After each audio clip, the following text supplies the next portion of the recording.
Hi, this is Dr. Proactive Randy Gilbert, producer of InsideSuccessRadio.com, and I invite you to take a moment and listen to this powerful interview segment so you can be more proactive and successful.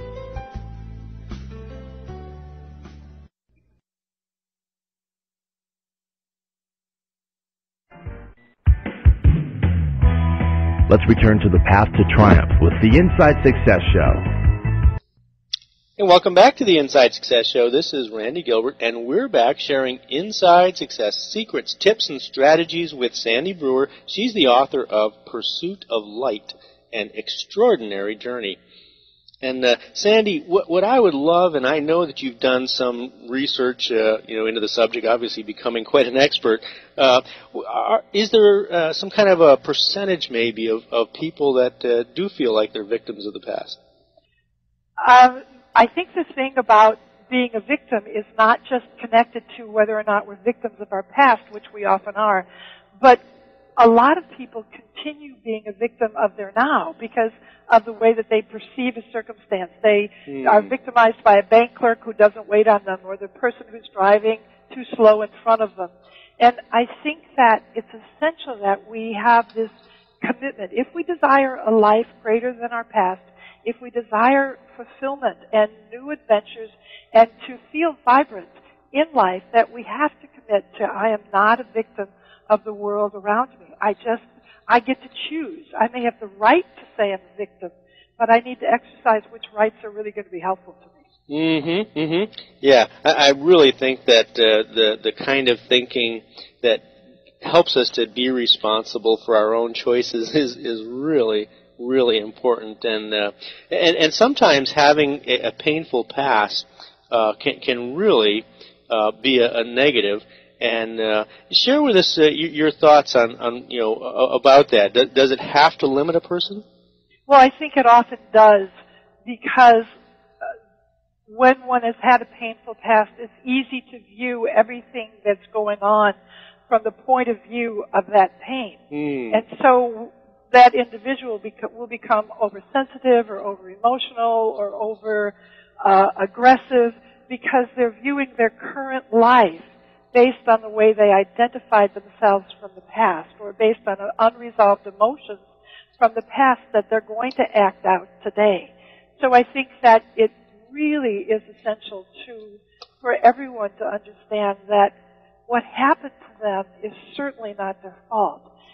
But no matter how unfair it may sound, that what you do with what happened to you is your responsibility.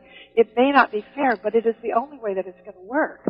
So we have to take these difficult circumstances and be able to look them square in the eye, to be able to feel emotions without getting into the story. Every child, there's not a child who has been abused, whether it's physically abused, emotionally abused, whatever, verbally abused, that little child doesn't take it on as this is happening because something's wrong with me.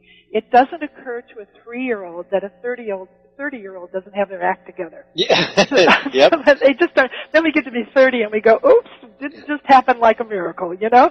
So, but at 3, the child doesn't know that. So at 3, the child starts to identify himself or herself as something that's not worthy. And then pain and suffering starts, and then the child starts to compensate for the places that they think that they're causing this other person to behave the way they are.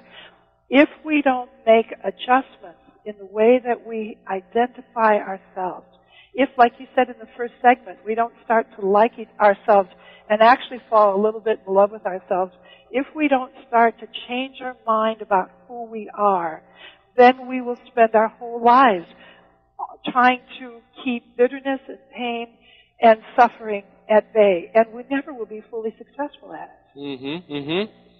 Yeah, quite the challenge, isn't it? It is. It is, and yet I think the message that I want to give is it is quite the challenge, and what we're saying, they're not really complex thoughts, so it's a simple thought, but it's not easy to do. It is really that willingness to say, Will I change my mind about how I see me? Forget about how you're seeing other people. How am I seeing me in context of the situation? In this moment, can I remember love? Can I remember caring? Just about me. In this moment, can I stay in charge of what I'm thinking of others instead of worrying about what they're thinking about me? In this moment, can I take responsibility not so much for what's happening, but for how I'm reacting to what's happening? Will I love myself enough? Hi, this is Dr. Proactive, Randy Gilbert. Thank you for listening to InsideSuccessRadio.com. Now I want to invite you to listen to this entire interview for free. All you have to do to get VIP access is to type in the link as you see it below. In addition to this powerful interview, you'll be able to hear many other of your favorite celebrities such as Jack Canfield, Mark Victor Hansen, Robert Allen, Zig Ziglar, and dozens of others. Plus, there are thousands of dollars in valuable bonus gifts just waiting for you to redeem them.